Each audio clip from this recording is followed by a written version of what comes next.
दोघांनी आपापली भूमिका देशामध्ये मांडली, पण देशाच्या जनतेनं त्या ठिकाणी मोदीची निवडली आणि देशाचा कारभार त्यांच्या हातामध्ये.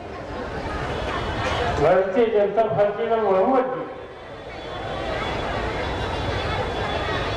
तर लोकांच्या अपेक्षा वेगळ्या.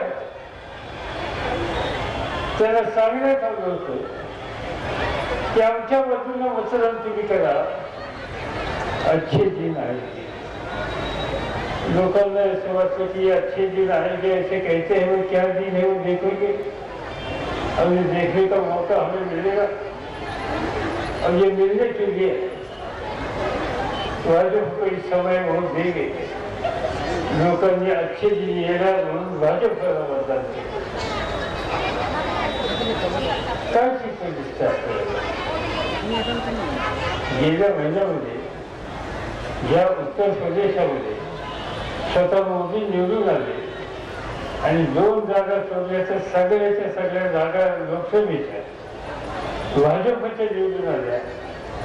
त्याच उत्तर प्रदेशमध्ये 1 महिन्याच्या पूर्वी 9 विधानसभेच्या पोटनिवडणुका झाल्या आणि त्या 9 पैकी 8 ठिकाणी भाजपचा भराव होता आणि लोकांनी दुसऱ्याला त्या ठिकाणी सत्ता.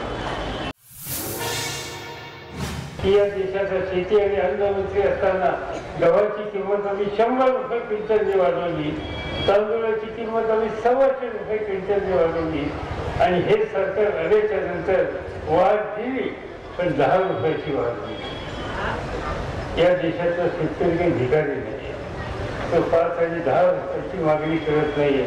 त्याच्या घामाची किंमत त्याला मिळाली पाहिजे आणि त्यासाठी राष्ट्रीय किमतीच्या बद्दलची अपेक्षा आहे. आजचं सरकार त्याच्यामध्ये कुठल्या प्रकारची मदत करायला तयार आहे.